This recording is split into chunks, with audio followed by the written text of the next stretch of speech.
Senator Win Gatchalian plano na palawain pa iti zero balance billing kadigiti nagdudumang nga ospital. Detalye ka dati ka na Idol Lawrence.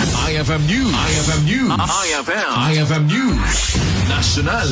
Inlungalong ni Senator Win Gatchalian nga iyakar dagiti paseti 49 billion nga alokasyon para ti medical assistance kadagiti indigent ken financially incapacitated patients wenno mabigbig akas may FIP manipod ti pondo ti DOH nga agturong ti programa ti Philippine Health Insurance Corporation as zero balance billing.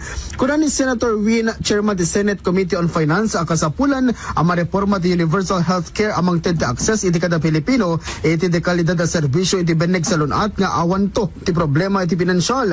Imbatad ti Senador anasakit para ken kuana makita dagiti kakailyan na apumilpila kadagiti opisina dagiti politiko tapto dumawa ti tulong. Segun ken kuana ket impeteng ti Senate Finance Panel at ti zero balance billing program ken ti PhilHealth ket kasapulan nga umanay tapno matulungan dagiti pasyente kadagiti public hospitals. Mainay iti daytoy ket ingunam-gunam ti Senador akasapulan ang mapalawa pa di absorptive capacity kadagiti ospital ti gobyerno ken mangted ti balag anong umato pa ti occupancy rates no may patungpal ti zero balance billing program.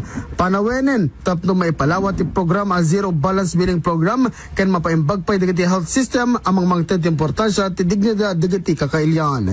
Para iti IFM News, Idol Lawrence Martinez, Tatak, RMN.